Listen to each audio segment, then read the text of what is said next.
the Most High. In this episode, I'm going to talk about the goals of creation of human being. When we study Islamic sources, we find many reasons for the creation of human being. And almost all of these reasons are related to each other. So I'm going to mention the titles with a very brief explanation because these are deep and we cannot explain all the details, but just give you a very brief explanation of these goals. The first thing that is mentioned as the goal of creation of human being is to join and participate and to succeed in the divine test. So this life is a test from God. According to chapter 67, verse 2, God created life and death.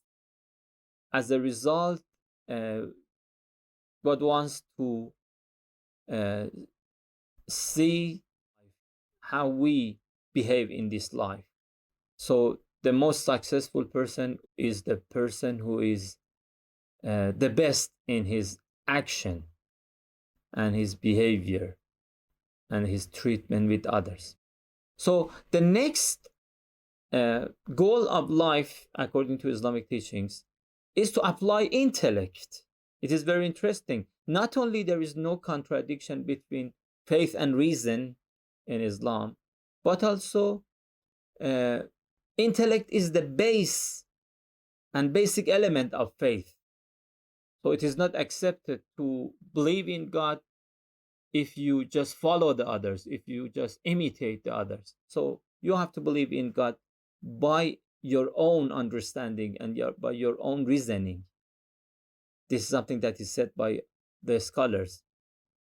So not only actually this is a tool, this is an instrument, but also it is one of the goals of creation. So it is an achievement to apply your reason. It is something that is mentioned in chapter 40, verse 67. So this is one of the goals of creation of you, to apply your reason. The third goal that is mentioned in the Holy Quran, chapter 11, verse 118 and 119, God has created you in order to receive mercy of God. So this is another goal of creation of human being, to receive divine mercy. The fourth goal that is mentioned for the creation of human being is to know God. In that Qudsi narration, God says, I was a hidden treasure.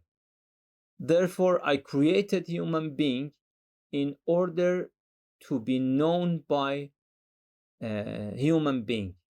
So this is another goal. God has created us in order to know him. Let me move to the next goal of creation. According to some other verses of the Holy Quran, chapter 51, verse 56, God says, I created human beings and the jinn in order to worship me. So this is also another goal of life, to worship God. And this worship should continue till the time that we achieve certainty and other results that I mentioned later. The sixth goal that is mentioned for the creation of human being is to achieve divine proximity, to achieve closeness to God.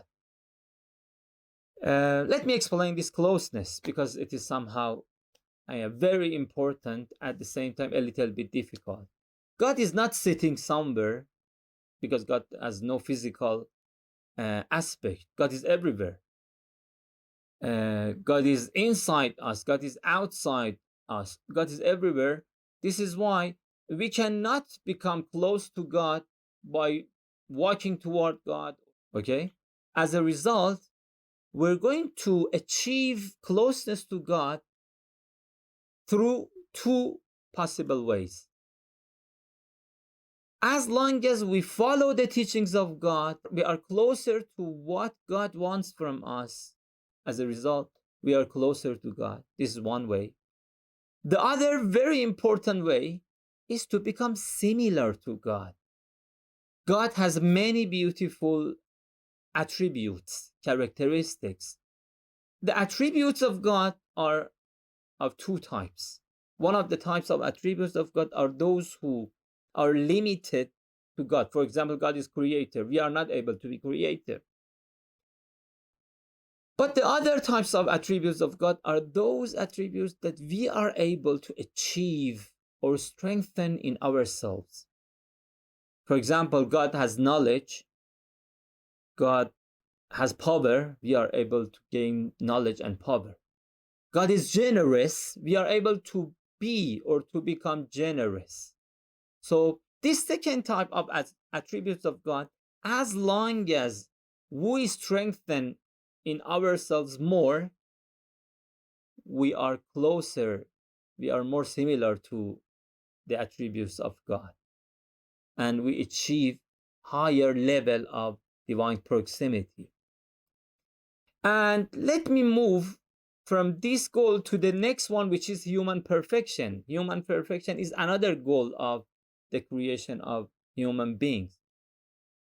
So the same thing that I said about closeness to God, as long as we continue this process and reach the highest level, so we strengthen those attributes of God in ourselves. We follow the teachings of God more and more. We reach the highest possible level that potentially a human being can reach. This is what we call it perfection. So we are similar to God at the highest level when we are perfect.